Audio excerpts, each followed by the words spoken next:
Yo estaba más bien en el, ¿cómo se llama? En ese monumento de proporciones ceausesquianas, que es el actual,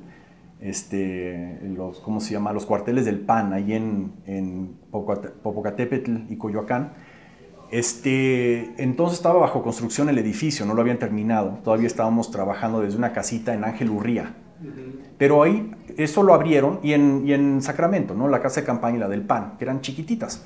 Pero después fuimos a ese edificio enorme que estaba todavía por terminarse para celebrar.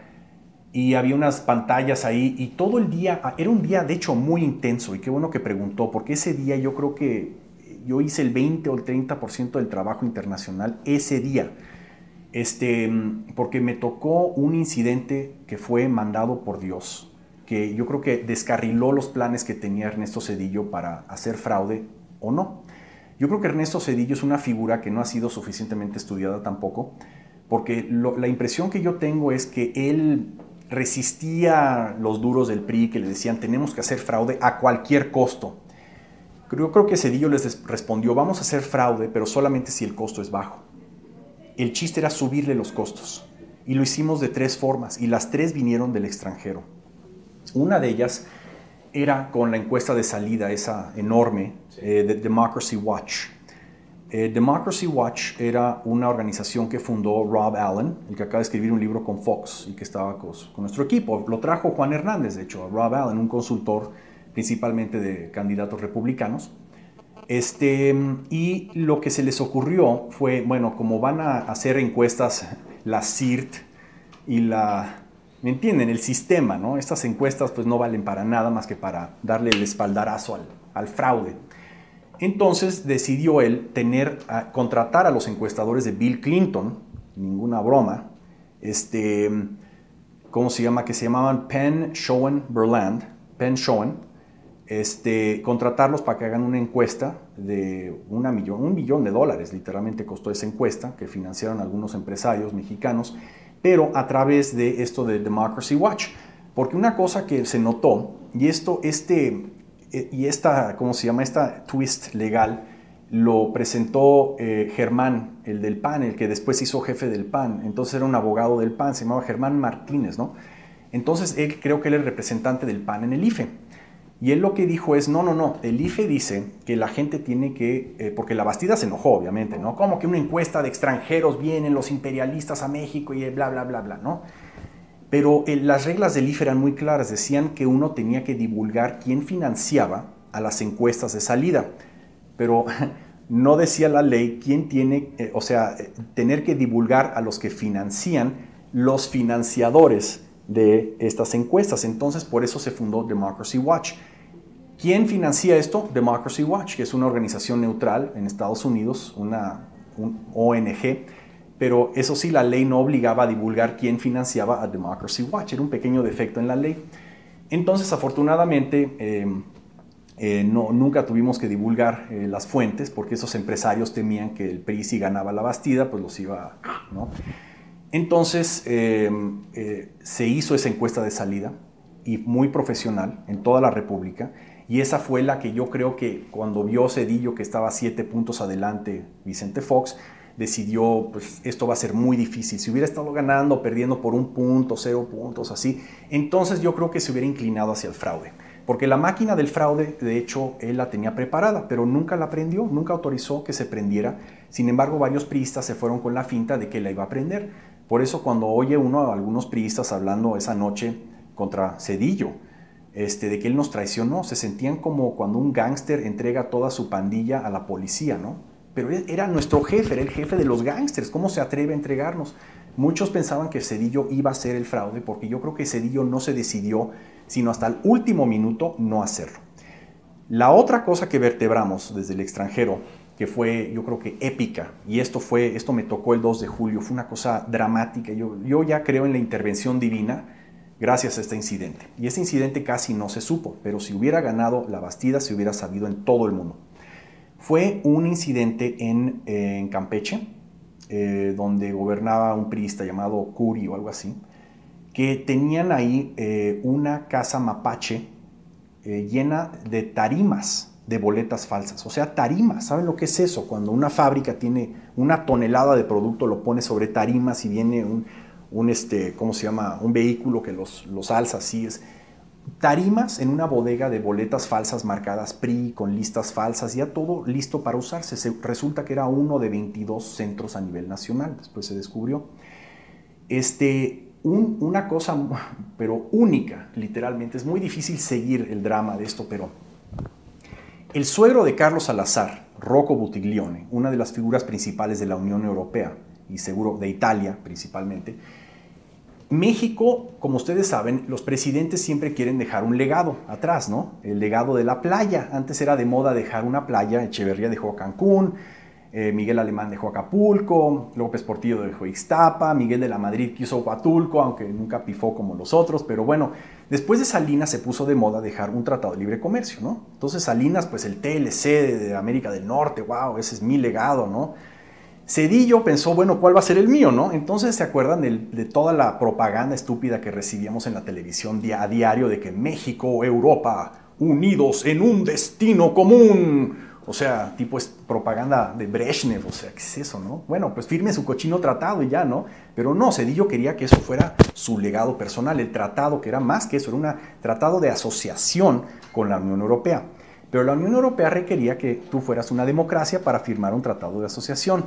Entonces Zedillo, nada tonto, él negoció para que este tratado, él prometió que iba a ser una democracia. Él firmó una cosa llamada el Protocolo de Lisboa, donde se comprometía, y los europeos dijeron, bueno, creo que eso es suficiente por ahora, ¿no? Pero Zedillo hizo todo para que ese tratado se firmara el 1 de julio del 2000, qué coincidencia, ¿no? El 1 de julio del 2000, y así ya estuviera cerrado el tratado, y si hay fraude el día siguiente, bueno, pues los europeos se hacen de la vista gorda como siempre, porque Zedillo de hecho era muy amigo del embajador español, y su opinión pesaba mucho en el resto de la Unión Europea. Así dice el español, no, bueno, hay que dejar que esto pase porque entonces la relación pues no va a funcionar igual y tal. Entonces los europeos, los daneses y franceses que no saben nada de México van a decir, bueno, pues ok. Pero Rocco Buttiglione lo que hizo fue hizo que el Parlamento de Italia obligara a la Comisión Europea a posponer la ratificación de este tratado hasta el 5 de julio. La reacción de Zedillo fue muy, muy especial, porque lo que hizo fue, se puso nervioso, mandó a su secretario de Comercio, un tal Blanco, Herminio Blanco, algo así, su secretaria de Relaciones Internacionales, Rosario Green, y el embajador en Italia, Mario Moya Palencia, a hablar con Rocco Buttiglione. Y lo trataron de convencer de no, pero necesitamos regresar al 1 de julio. Y Rocco decía, pero ¿por qué? Molto piccolo tempo, è solo 5 días, ¿no? ¿Pero por qué, no? Y ellos, no, lo que pasa es que la trascendenciación cumulativa de nuestras experiencias democráticas, o sea, no sabían ni qué decir los idiotas, estos tres imbéciles, ¿no? Y uno de ellos, de hecho, amenazó a Rocco Buttiglione, así es. Mario Moya Palencia lo amenazó, así es. Entonces Rocco, siendo del sur de Italia, o sea, eso, pues, estúpido me está amenazando, si tengo que lidiar a diario con problemas de crimen organizado allá, ¿no? Entonces le dijo a estas gentes, miren, no solo no voy a regresar al 1 de julio, sino que yo personalmente voy a ir a México como observador oficial de la Unión Europea. Y si yo vuelo, aunque sea esto de fraude, no va a haber tratado con Europa. Ellos fueron después con un tipo de la izquierda italiana para ver si él podía darle revés, pero lo bueno es que Carlos Heredia del PRD ya había hablado con este tipo llamado Selva, creo, no me acuerdo, del Parlamento italiano. Entonces, cuando el PAN convenció a la derecha y el PRD a la izquierda italiana, ya no había forma de regresar esto al 1 de julio y el PRI pues lo sabía, ¿no? Entonces ellos estaban muy nerviosos. Ellos habían propuesto mandar a Rocco Buttiglione de observador a Acapulco, con suite pagada y todo, o sea, el PRI trata de corromper a todos, incluyendo a los extranjeros. Pero Rocco, nada tonto, dijo, no, yo no voy a ir. Y me tocó a mí sugerir dónde debería de ir, y esto fue providencial, o sea, yo creo que no he tenido, nunca he sido instrumento de la intervención divina, excepto en esta ocasión, porque se me ocurrió mandarlo a Campeche, porque había leído en el periódico americano The Washington Post un artículo de una Laida Sansores, que era hija del famoso ex líder del PRI, el Negro Sansores, que había ella roto con el PRI, pero contundentemente, y había desmantelado un centro de espionaje del CISEN, que también doblaba como centro de secuestro en Campeche. Y ella lo desmanteló con una serie de gentes, o sea, una masa de gentes llegó al centro y confiscaron y arrestaron ellos como una especie de intervención ciudadana, ¿no? Que es lo que necesitamos en este país. Entonces yo dije, no, pues con esta Laida Sansores. Resulta que el papá de Carlos Salazar, entonces senador, coincidentalmente también era amigo de Laida Sansores, que era senadora, y la convenció de unirse a la campaña de Fox, ¿no? Increíble, ¿no? Entonces dije, no, pues perfecto, vamos a mandar a Rocco Buttiglione con Laida Sansores y la esposa de Carlos ¿cómo se llama? A Campeche.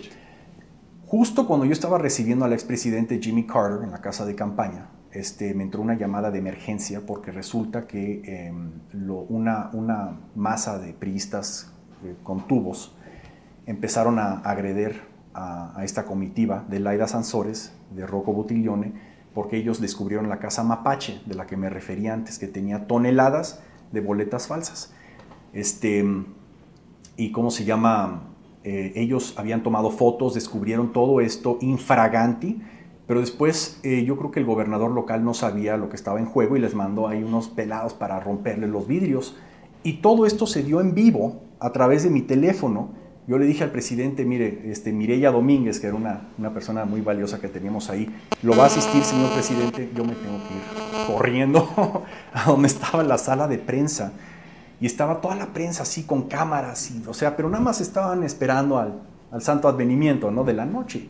Y dije, tenemos una emergencia. Le hablé a una persona, creo que era esta Gilbot de CNN, y le dije, tenemos una emergencia en Campeche. Aquí está el teléfono, Laida Sansores y Rocco Buttiglione, el observador de la Unión Europea. Y de hecho, no sé cómo lo hicieron, pero conectaron el teléfono a los micrófonos y después yo estaba rodeado así como Felipe, ¿cómo se llama? No, Fidel Velázquez, con 1000 cámaras y micrófonos y todos en mi cara. Así, yo nunca he tenido una cosa así, yo siempre fui muy anónimo. Y mi cara salió en las pantallas así no tenían otra cosa que hacer en ese momento. Y ahí todo mundo, todos los cables, todas las cámaras, prensa mexicana, extranjera, o sea, empezaron a oír la historia en vivo de lo que estaba pasando en Campeche. Oían cómo les rompían los vidrios y decían, mete el pedal, no, ese es el clutch, mete el pedal, vámonos de aquí, ¿no? Se escaparon y se oían gritos, se oían, o sea, todo tipo de Laida. Entonces, al micrófono, pues vino Laida y explicó lo que sucedió. Sansores, ella dijo, no, pues llegamos a la casa Mapache, descubrimos tarimas, rompieron los vidrios. Rocco dijo la misma historia, ¿no? No, pues él habla español fluidamente con acento italiano y le dijo, no, pues sí, fue una experiencia muy desagradable, pero me habían asegurado que esto no iba a suceder, que en México ya habían superado la época del fraude, pero lo que veo con mis propios ojos ante el mundo es que esto sucedió. Y algún reportero le preguntó, ¿usted tenía miedo? Y él dijo, bueno, cuando vienen 20 jóvenes con tubos rompiendo los vidrios del coche, bueno, no creo que tenía mucho miedo, ¿no? De hecho, cuando lo fui a recoger en el aeropuerto más tarde, estaba todavía muchos vidritos en su chaqueta y estaba brillando así como... Entonces, bueno, pues 12 minutos después o 15 minutos después, según ellos, hasta me enseñaron los récords en su teléfono celular, les habló nada menos que el secretario de Gobernación, Diodoro ¿cómo se llamaba? Diodoro, algo así, el que ahora es panista, diputado. Pero bueno, les habló este tipo, el secretario de Gobernación de Zedillo, y les dijo, no, ves que fue un malentendimiento, que lo que pasa es que estábamos haciendo un simulacro por si había fraude y teníamos tropas de choque para evitar el fraude. O sea, esta propaganda casi bolchevique, que es una mentira tan grotesca, pero si la repites 8 veces según Goebbels, se convierte en verdad, ¿no? Entonces Diodoro pensó que Rocco iba a... ok, bueno, qué bueno que me dice eso, ¿no? Que fue un simulacro y que nosotros caímos sin querer en el simulacro. O sea, entonces Rocco le dijo a Diodoro, le dijo, bueno, pues yo lo que presencié aquí es un fraude masivo. Así que espero que no gane su candidato, porque entonces algo malo va a pasar con la Unión Europea. Y pues yo creo que eso obviamente se lo informaron a Ernesto Zedillo, y eso también pesó. Entonces yo creo que el peso de la encuesta de salida y del incidente en Campeche. Y hubo una tercera cosa, que ahorita estoy tratando de ver cómo la explico en pocas palabras también. Es otra larga historia, pero bueno, fueron 3 cosas que vertebramos del extranjero para que no hubiera, o sea, para, digamos, atar las manos de Ernesto Zedillo para que él dijera al último minuto, no se hace el fraude. Pero muy fácilmente pudo haber dicho, los costos son bajos, hágase